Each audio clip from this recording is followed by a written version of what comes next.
Hello, আসসালামু আলাইকুম। আমি তাইবা মাহমুদ। এসে পড়লাম একটা মিনি ভ্লগ নিয়ে। আশা করি সবাই ভালো আছেন। ২২ তারিখ ছিল আমার হাসব্যান্ডের বার্থডে। ২১ তারিখ রাত ৯টা বাজে হঠাৎ আমার মনে পড়ে কালকে না আমার হাসব্যান্ডের বার্থডে। তাই আর দেরি না করে তাড়াতাড়ি আমার ভাতিজা ইহানকে নিয়ে চলে যাই কেক শপে। যে কেক শপে গিয়েছিলাম সেটা আমার হাসব্যান্ডের ফ্রেন্ডের পেস্টিল্যান্ড।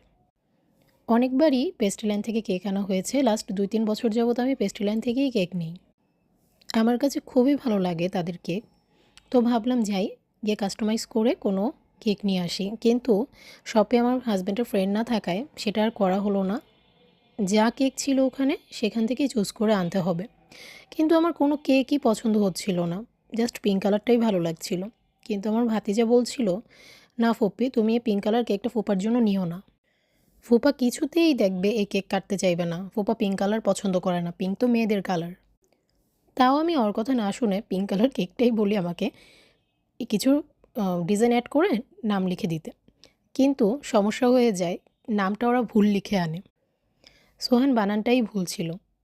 তারপর তারা অনেক চেষ্টা করছিল নামটাকে ঠিক করার জন্য যে কোনোভাবে উঠিয়ে ঠিক নামটা লেখা যায় কি না।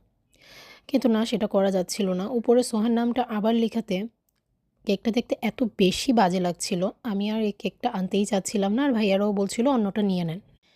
পরে আমি একটা হালকা ইয়েলো কালারের কেক নিয়ে নিই। আমার ভাতিজাও খুশি হয়ে যায় যেহেতু পিঙ্ক কালার কেকটা না হলো না। ও বলছে, "আল্লাহ বাঁচাইছে আমাদের।